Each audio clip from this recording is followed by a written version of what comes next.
South Africa needs more entrepreneurs and more job creators, and you might just be one of them, waiting in the wings. Maybe you're bored or disillusioned with the corporate world, or perhaps you just have a thirst for adventure. So once you've struck on the perfect idea for your very own business, how do you actually get started? Seth has the answers. Listen up, kids. Daddy has some important advice to dispense. So you've kicked around a few jobs, climbed the corporate ladder, sat through countless strategy meetings where people with average IQs spot phrases like synergy promotion and filed so many TPS reports you can stamp a time card with the blood of your worn-out fingers. You've spotted a gap in the market and decided that it's time you start out your own thing. There's just one problem. You have no idea what you're doing. Inexperience and ignorance is the enduring challenge that every business person will face.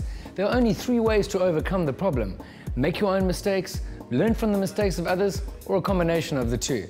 But good advice also helps. And if you're thinking of starting a startup, we're here to help. First and foremost, be prepared.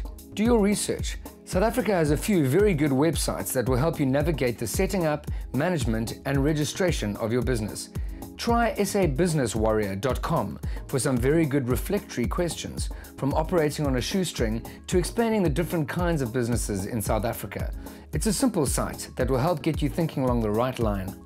The vast majority of startups have little to no money to work with. You're probably in the same boat. Don't lose heart. Absolutely. You're going to have to grind and hustle for every single cent of funding you'll get to kickstart your business, but you'll do it. Do you know why you'll do it? Because your idea is going to change the world. Speaking of changing the world, find yourself a mentor or mentors. It doesn't matter if you know them or if you follow their entrepreneurial stories via their blogs or social media. They'll tell you that your idea probably won't change the world, at least not in the fantasist fashion that you imagine.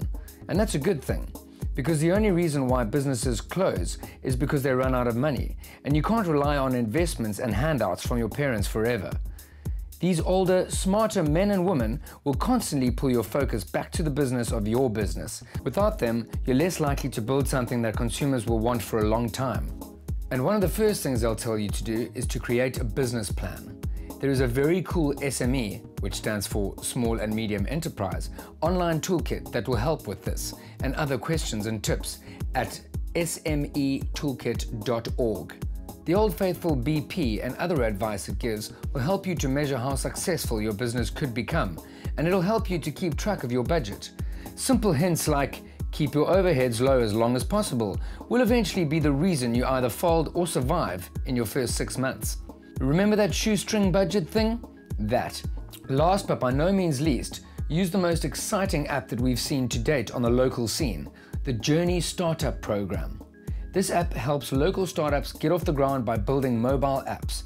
The platform basically makes building business apps accessible to people who aren't traditionally technical, and will help you to get your business out there by helping you enter a non-traditional market with minimal fuss. After all, who doesn't have an app these days? You see that? You can build your own proof of concept app for free. And then you can take that proof of concept to an investor to get money. And then you can build something that people will buy. And then, and only then, my darlings, may you get an office. And we can't wait to see it. Now get out there and make it happen.